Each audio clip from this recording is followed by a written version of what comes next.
So it's Tuesday morning and I'm leaving my parents' house today, and I wanted to share with you guys some of the places that were really, really special to me growing up.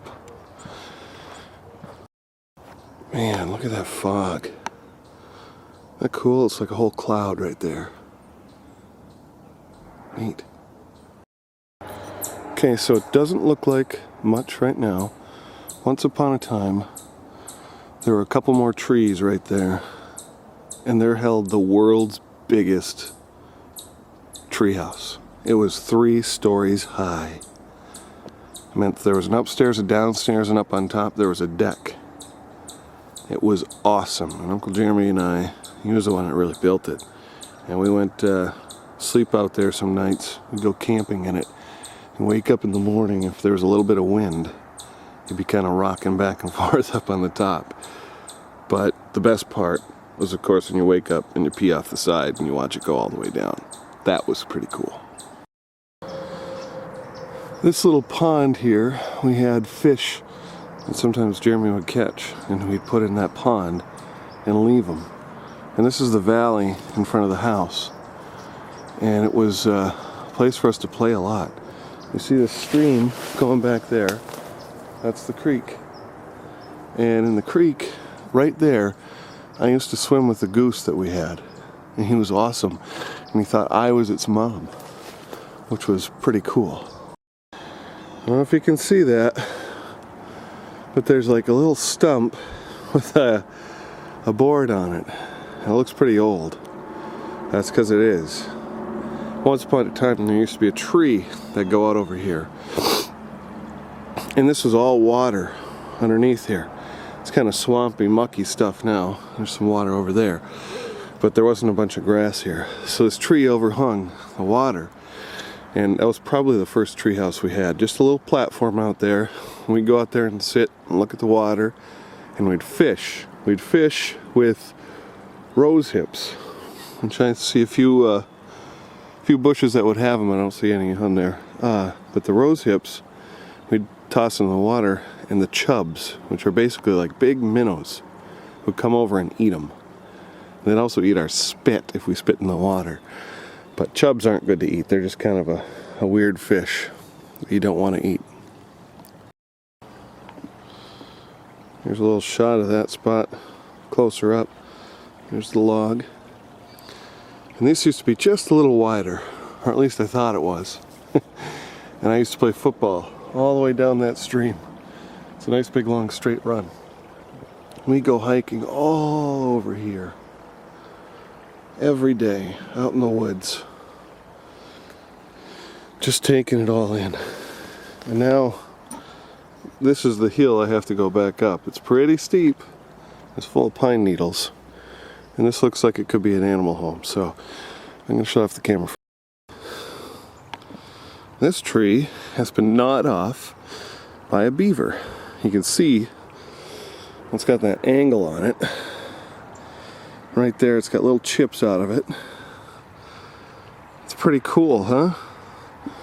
Now the thing with beavers is they cut down trees, and sometimes they'd cut down trees they didn't need. And this is obviously one of them because it's been here for a while. But that's what it looks like when a beaver cuts a tree. So you guys can figure out where we're at. That's the house. Tree house is over there. And the creek is down there where we were over the creek. I know this don't look like much. But and it's overgrown an unbelievable amount. But if you cut through here, our driveway is right up there.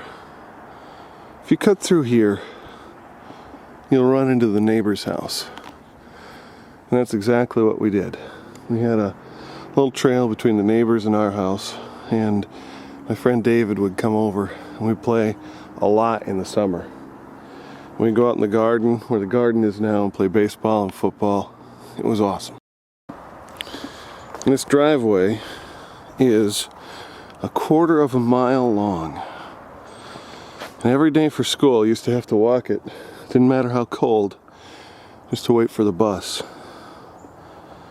because I didn't get driven to school like you guys do. And sometimes if you missed the bus, you had to walk all the way back up and then see if you can get somebody to give you a ride. But we used to do this driveway quite a bit. In fact, when Broden was a baby, Grandma Peggy would watch him 1 or 2 days a week. He'd come over here and they'd go for walks with the stroller and sing Beatles songs. That's what they did all the time. And this was one of the paths that they took. 1/4 of a mile. It's kind of a nice little walk too. We talk about playing baseball all the time. Standing right about where the backstop used to be. That's where if you throw the ball, you could hit the backstop. Out in the garden, we used to have an actual pitcher's mound and bases. You see those trees over there? If you hit it over those trees, it was an automatic home run. That's across the driveway on the other side. Again, may not look like much now, but that's a sawmill. This thing right here is the carriage, and down underneath, I'll step carefully here, those are railroad tracks, and those are the wheels that would go on it, and this carriage would go down this line, and this big engine right here, right there, is from a semi-truck. And this thing would power this to go, which was on pneumatic power. It's got a ruler there to see what's going on. And it'd power a giant blade, and the blade would cut the wood, and the wood would end up down there. Grandpa Ken would sit right here at the controls, and there's this big wheel and belt turning everything. It was pretty awesome, really. Lachlan will like that, those ties there. And we would stand right over there, and Jeremy and I, we'd pull off the wood, and there would be a giant pile of sawdust shot right out there from the blade, which was right about where I'm standing. That's where the controls are.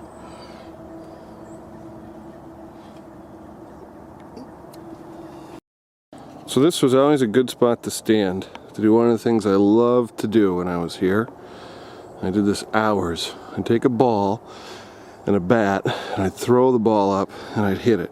And this was a good place to stand because these trees weren't quite as big, but they were still pretty big, and you could hit it between them, and you could see how far away you could get it. Now where the garden is there used to be much smaller. I could see if I could hit it to the other driveway, which is a long hit, you know. I used to do that for hours and hours on end. And over there, where those bushes are all growing over there against the house, those are railroad ties. I used to pitch against that one a lot. And I wanted nothing more than to be a pitcher. So, you know, again, hours and hours of that out there. Here come the chickens. Just let out the door. This one came out. He's very suspicious. The rest of them are in there like, I don't know about this guy. Never seen him before. That's a rooster. That's why we don't have one. Hey, oh, there's a barred rock. Oh.